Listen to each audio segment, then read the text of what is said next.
Alrighty, what is going on, everybody? My name is Blitzwinger, ladies and gentlemen. It is time to review the Speedwagon, aka the Batmobile from the Lego Batman movie. This is one of the sets that I was most excited to actually get a review for, just because this set looks tremendously awesome. I really love the monster truck-like feel of this particular Batmobile, and I think it will fit the tone of the Lego Batman universe. So without further ado, let's put this thing together and find out what is inside, shall we? Alrighty guys, so here we have the Batmobile, or I guess the Speedwagon as it says on the side of the vehicle right there. I love that he actually has nicknames for all the vehicles. I think that's a pretty clever touch, and again, adds to the whole comedy idea behind the Lego movies, or in this case, the Lego Batman movie. So with that in mind, let's begin by actually taking a look at the only brick-built component in this set, the absolutely ginormous and massive Batmobile. And yeah, there was a purpose to obviously show you the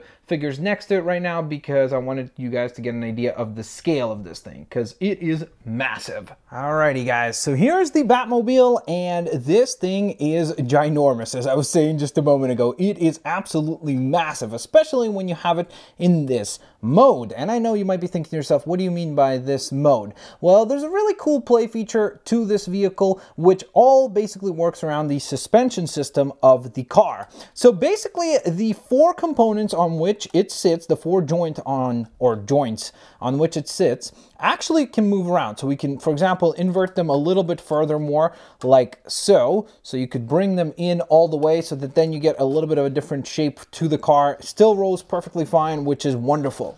Now, on top of that, we can, of course, start messing around with this whole concept and come up with, for example, a really low style of Batmobile where it's very low on the ground like this. So then the vehicle almost elongates and becomes a lot longer, but also a lot more shallow in terms of its height, so that's pretty cool as well. And they have nice little touches on the front that will adjust as well, like the headlights and such. You can actually move those around accordingly depending on where, of course, the wheels are pointing. So very good, cool attention to detail. But you can get wacky with this, of course, where you can, for example, just raise, let's say, two parts of the car, or have it raised like this. You can get really crazy with just how you would like to display this thing. It's pretty awesome that you have so much variations in terms of display. Like, one of my personal favorites is having the back wheels higher up and the front wheels as low as they possibly can go. And then you get this kind of arrow-like slanted look going on as well. So I just really love that feature. I know some people might not like the feature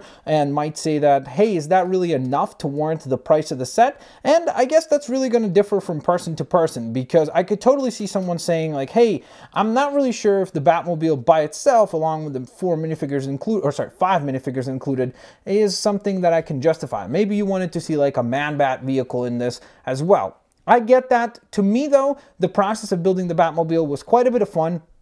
I really did enjoy it throughout, like the actual building of the set itself. There weren't too many surprises, like it wasn't like, oh my gosh, what a crazy engineering idea or anything like that, which is a bit unfortunate. I wish there was a little bit more creative elements in the build itself, but the final product is really quite cool. So let's discuss more of the detail side of things of the Batmobile, or the Speedwagon itself. We do have, of course, some really cool pipes coming down right here, along with some sticker work right there to create the illusion of the engine peeking out from the vehicle itself. We have this extra little Technic piece right here that works as though it's a blaster. Speaking of blasters, there are stud shooters on both ends of the vehicle that you can go on ahead and fire away at your foes. In this case, I guess it would be Man-Bat and the Kabuki twins, so you can go on ahead and fire that away, which is pretty neato.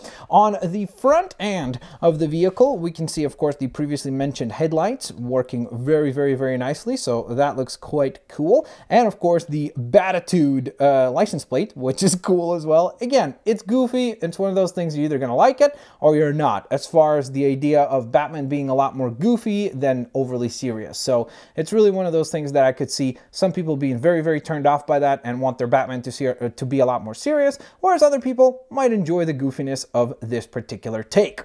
Now, over on this side, let's take a look at pretty much the exact same ideas of details. Of course, the previously mentioned Speedwagon sticker is also available on this end, but I really love that the hubcaps have stickers as well with little bat logos. So that's really, really nice that you can actually clip those on there, and they look really cool when they're rotating around with the bat logo spinning round and round.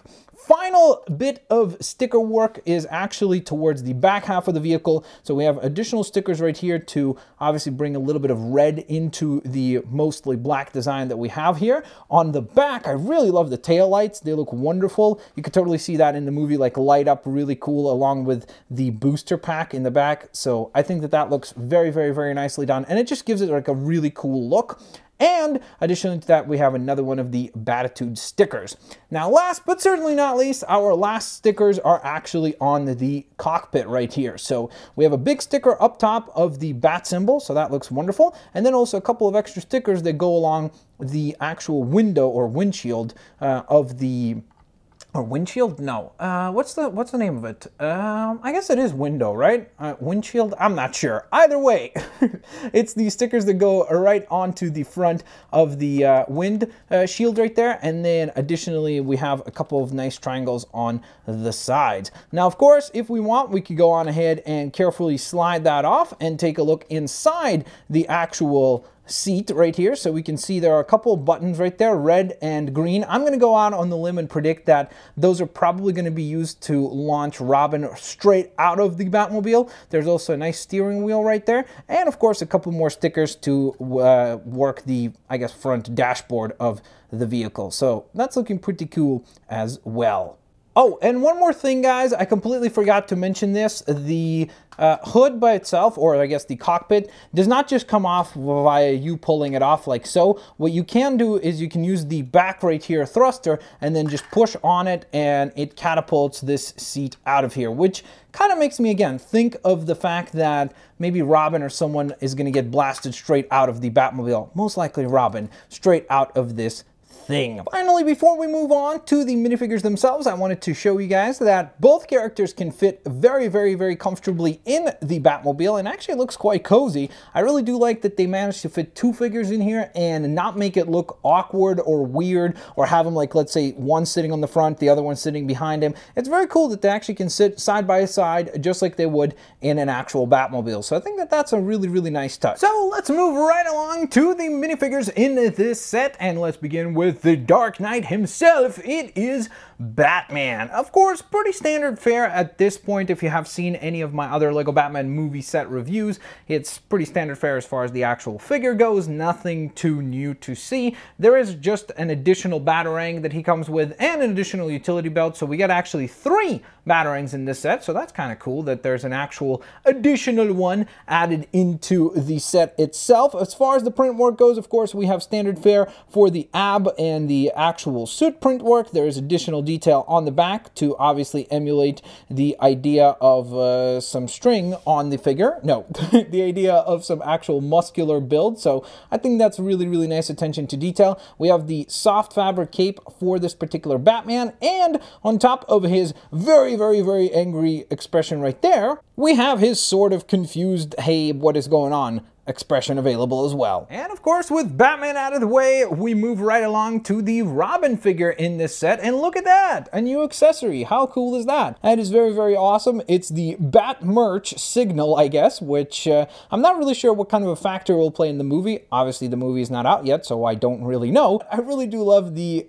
goofy kind of nature of this particular equipped design, because it kind of makes you think of almost the shark repellent from the Batman 60s show. So I think that that's kind of the tone they're going to go with, is a little bit cheesy, goofy, fun, family-friendly, obviously, Batman universe. And this accessory definitely confirms that. Very cool. It's actually a pretty simple build as well. And this on the front here, the bat signal, is actually printed on. So very, very nice to see that as well. Oh, and that is printed on as well. As far as the Robin figure itself, he looks pretty nice. I do, of course, still stand by the fact that I wish they wouldn't have printed the belt so far up and he just got a utility belt. Maybe even one that was different to Batman's, because that would have been really, really cool and unique. If you're a fan of the Robin in his Under Rouge design, I personally am not. I'm sure you'll be pretty happy with the way that this guy turned out. He also does have an additional expression, which is awesome because, again, the more expressions, the cooler it is as far as being able to display your figures with different emotions and maybe building up like a cool diorama piece or something like that. It's really cool to have different expressions available for your characters. And now we're actually going to take a look at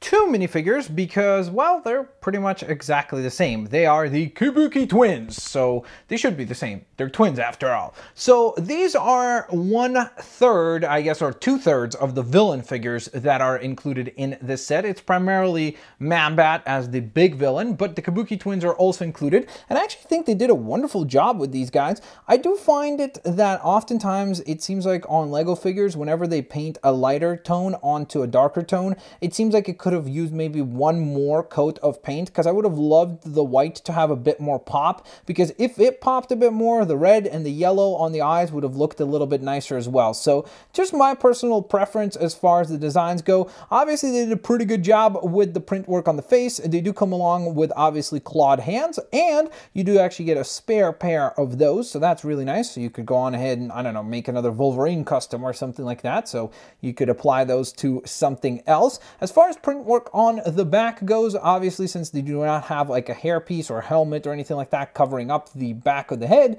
they don't have an additional expression, but at least they do have some nice printing on the back of the torso to mimic the idea of their suit, continuing on to the back as well. And then last but certainly not least, we have Man-Bat, and I have to say, this was very disappointing. This is by far the most disappointing figure of this particular set. I know some people could say like, hey, isn't Batman worse? Well, in my opinion, the Batman figure is great. I'm just not excited about it because it's available in so many of the sets, but it doesn't make the figure bad. The Robin figure is really cool because he comes along with a new accessory. We're never going to get probably another release, official release of the Kabuki twins, so that's awesome. But Man-Bat here feels really lazy, especially when we compare him to any of the other villains that have been released in the Lego Batman movie lineup. This guy feels too plain. There's really not much to him. I mean, I'm almost 99% sure that this is the exact same Man-Bat figure that they've released before, so it doesn't even feel unique to the Lego Batman movie. I don't want to go out and say that I'm 100% certain about that, but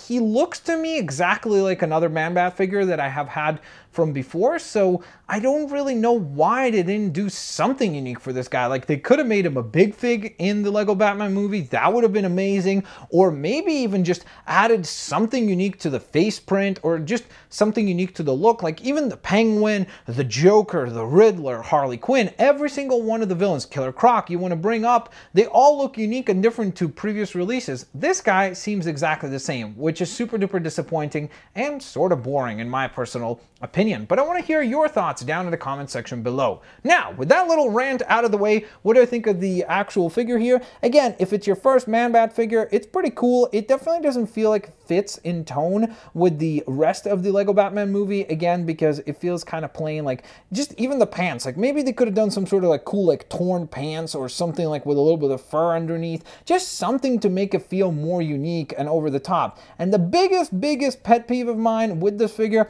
is the expression. Either this one or this one, which is a little bit more exaggerated, so I do like that quite a bit, but I wish that the expressions were maybe even more over the top. Like, I would have loved if they pushed the eyes a little bit higher and wider, like maybe to the top left and to the top right, and then made the mouth like ginormous, open with like all of his teeth peeking out. I think that would have been really cool, especially because we've seen those types of expressions on most of the Lego Batman lineup, so this guy just doesn't seem to fit in the line, which again is a little disappointing. So there you guys have it. That concludes the review for the Batmobile or the Speedwagon. Again, a pretty cool set overall. Obviously a very iconic vehicle in the Batman universe, so it's one of those things that I think many people will pick up this set if you're interested in the Lego Batman movie, simply because it is the Batmobile of this universe. So I think a lot of people might have to kind of go for it, and hopefully you'll enjoy the set, because in my opinion, the brick built component, although it's not overly like super crazy exciting as far as the building process goes. The finished product is wonderful. I think it looks cool. I love the play feature with the suspension system being able to lower and raise and so on and so forth. I think that was very, very, very clever. It comes along with 4 really solid minifigures and 1, in my opinion, a bit of a disappointment, as I said before. But I want to hear from you guys. Let me know what you think of the set of the minifigures down in the comment section below. And yay!